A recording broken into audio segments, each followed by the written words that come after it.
G'day. Well, today we've moved from the hot extremity of the outback up to the more wilderness setting here in northern Australia. Well, what are we doing up here anyway? Well, we're going to try and chart the progress of that famous explorer, Sir Charles Wankin brother, right the way down from the tip of northern Australia down to civilization. Well, near enough Perth. So, what the bloody hell was Charles doing up here in the first place? Well, he'd just taken part in a surfing contest a little bit over the ridge there in Willamette Bay, and they were coming back after a night's partying, and Charles must have had a bit too much of the old curry dingo, because he had a bit of Gandhi's revenge up there.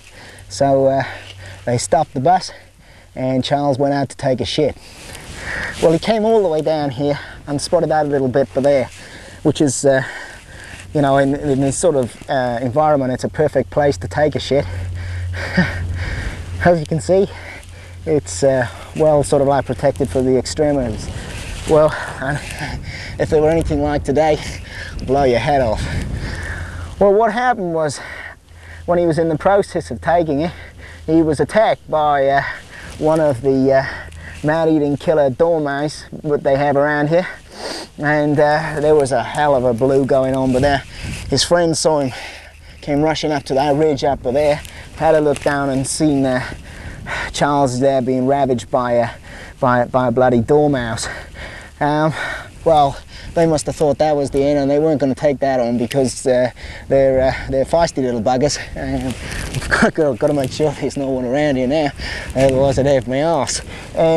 So he finally beat it to death, really, with a bit of a stone. But by the time he'd done all that, and he was in a hell of a mess, they'd all buggered off. So he was left here. What do? You know, you're out in the open. There's you're millions of miles from anywhere, and he's got to try and make his way home. So here's Charles. He's out here in the middle of nowhere. He's got a few bruises on him after the attack from the mouse. He must have taken stock of the whole situation that he found himself in. And so the first thing that a good man who lives off the land will be to sort of scour the area and look across, see if he can use any natural tools. So he must have come somewhere along here, and he must have walked this path all the way along there. So what had happened was, Charles was a meticulous man, and he loved to dental floss in the morning. We're talking about 7 or 8 o'clock here.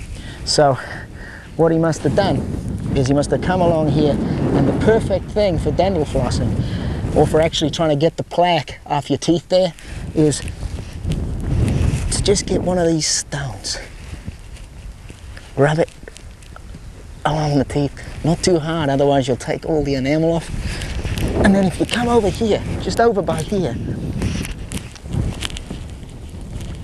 these tiny, tiny little white plants, there's a chemical in them that actually stains the teeth white. It's perfect, absolutely perfect as a good toothpaste if you're out in the, just to get it right in there where the plaque is. Another thing that was going to cause him problems, more so than the flossing and the plaque on the teeth, was going to be, he'd been lying out there after taking a shit. How to get rid of the old Klingons on the backside there, because he's got if you look over there, he's got a massive walk up the way. The last thing you want to be bothered with is crusty, sweaty Klingons. So he must have taken a good look around here. I know I can't see them today. There must have been an abundance of thistles, because remember what the time was. It was sort of coming up towards, you know, end of summer. Perfect time for the thistles to come out.